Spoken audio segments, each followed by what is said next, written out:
Football stadiums without crowds. Matches being played behind closed doors with no one watching.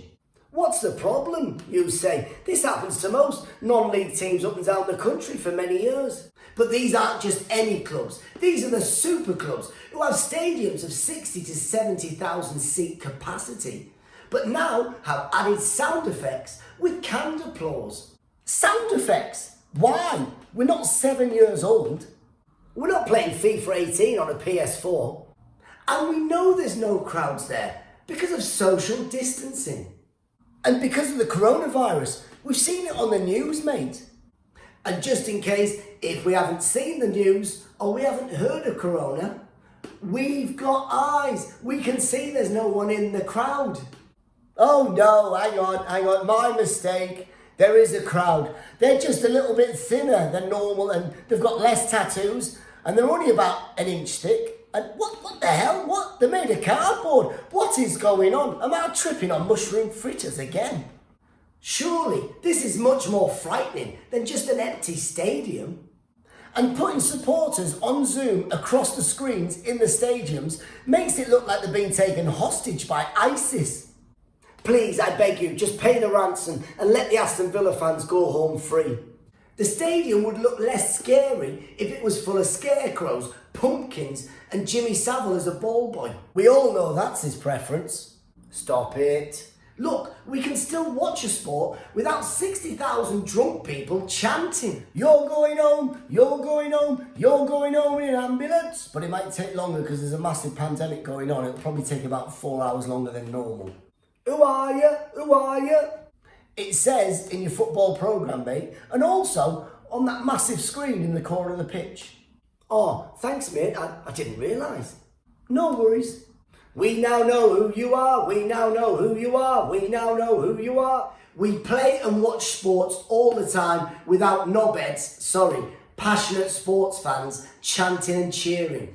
The amount of football matches that have taken place in a park without a crowd or without someone with a ghetto blaster firing out sound effects. And believe it or not, some players are actually playing better without a packed stadium. Football coaches have said that players that shine in training but would struggle in matches in front of a crowd are now starting to shine in these matches behind closed doors. This is mainly because most professional footballers have about 7 girlfriends on the go at the same time. Allegedly. And during normal matches before Corona, they had to scatter their girlfriends and Tinder dates around the stadium. One in each corner and one at each end. Who are missus? Shut the back door. Not like that, you pervert. The only upside of canned applause and fake crowd noises is that you can choose your own sound effects. Like, "You're going home in your slippers, you're going home in your slippers, you're going home in your slippers, 'cause you're already home watching this on the telly." And you can choose any sound effect or chant broadcast across the stadium, like, "What are you still playing this match for? This is a waste of time. Liverpool have already won the league by about 20 odd points. You're playing this to see who finishes 8th or 9th in the league. Are you joking? Go on TikTok and do a dance. More people are more interested with that, mate.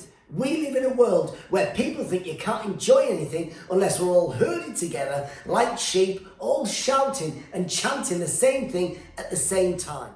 Imagine watching the World Chess Championships on the telly with artificial crowd noise pumped in. Go on mate, slap his bishop, go on mate, bash his bishop with your knife, bash his bishop with your knife.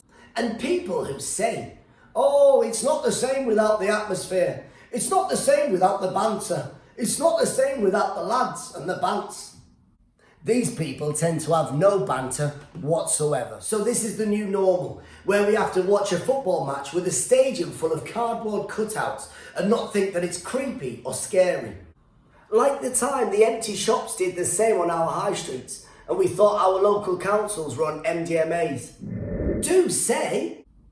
Well, at least the football is still going ahead, even though it's behind closed doors. But don't say, "Hey, can you do me a favour? Can you email this voice attachment for me, please? It's 62 megabytes and it's just my voice on loop shouting, 'The referee's a tanker, the referee's a tanker.' It doesn't matter if he gets it after the match, just as long as he gets it. And one final thing. What? What, love? They've got the international darts on the telly with no audience, but just sound effects of someone cooking burgers for 500 people? I'll get me coat.